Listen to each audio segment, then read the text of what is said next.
Proyek sapi hibah 4,6 miliar di Mimika. Sapi untuk rakyat, untung untuk siapa? Ketika publik mendengar ada proyek pengadaan 170 ekor sapi dengan nilai anggaran mencapai 4,6 miliar dari APBD Kabupaten Mimika tahun 2023, sebagian mungkin berpikir ini kabar baik. Hewan ternak untuk masyarakat, pemberdayaan peternak lokal, dan dorongan ekonomi berbasis agrikultur.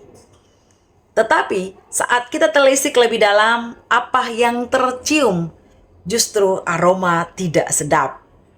Dugaan korupsi, markup, dan prosedur tender yang ganjal.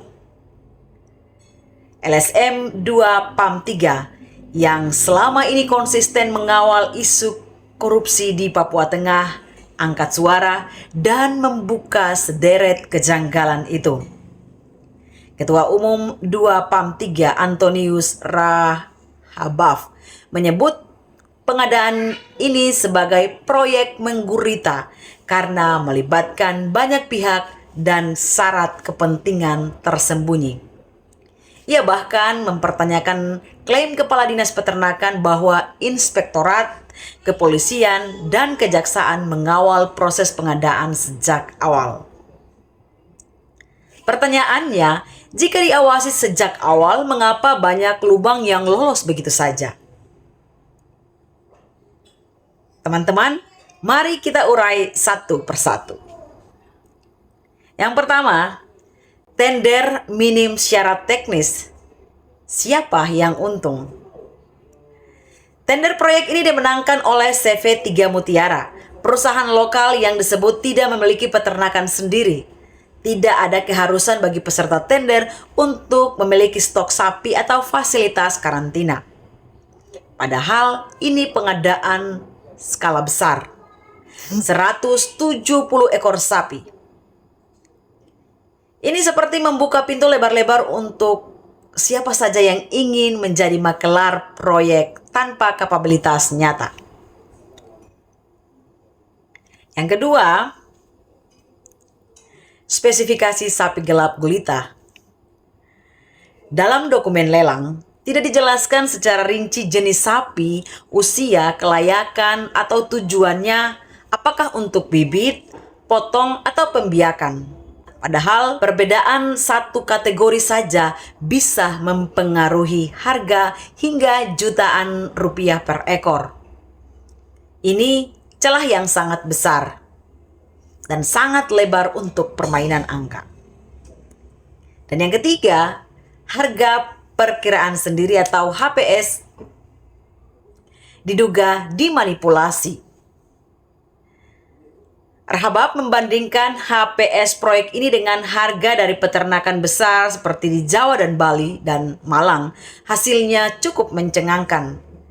Jika pengadaan dilakukan melalui peternak profesional di luar Papua, total biaya termasuk transportasi ke Timika tak lebih dari 3 miliar.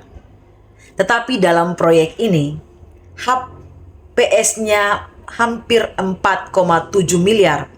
Ada selisih 1,7 miliar dan itulah potensi kerugian negara yang diendus LSM tersebut. Dan yang keempat, siapa penerima? Di mana dokumen dan hibahnya? Proyek hibah semestinya memiliki transparansi data penerima. SK Bupati, berita acara serah terima, dokumentasi foto, dan laporan jika ada sapi mati. Tetapi sejauh ini data itu belum terlihat ke publik.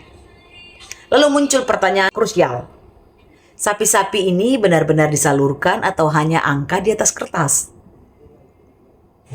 Dan yang kelima, karantina dan manifest dokumen yang hilang. Jika sapi didatangkan dari luar Papua, harus ada dokumen karantina dan manifest pengiriman. Ini wajib, bukan pilihan. Tanpa itu, tidak hanya pelanggaran administratif, tetapi juga membahayakan kesehatan ternak lokal. Namun, dokumen-dokumen ini belum pernah ditunjukkan kepada publik. Ada apa sebenarnya? Publik patut curiga. Proyek pengadaan sapi ini diduga disusun dengan niat mengaburkan jejak sejak awal. Mulai dari HPS yang terkesan dibikin asal, pemilihan vendor tanpa kapasitas, hingga lemahnya transparansi penerima hibah. Jika proyek ini dibiarkan, maka pesan yang tersampaikan ke publik sangat jelas.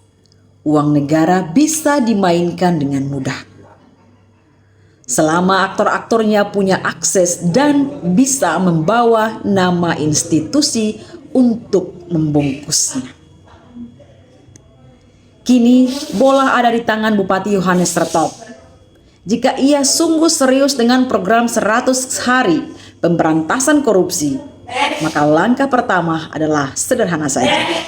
Perintahkan inspektorat melakukan audit terbuka dan menyeluruh. Dan jika hasil audit mengungkap unsur pidana, tidak ada pilihan lain. Seret saja ke meja hukum. Karena sapi-sapi itu mestinya untuk rakyat, bukan jadi alat memperkaya segelintir orang di balik meja proyek.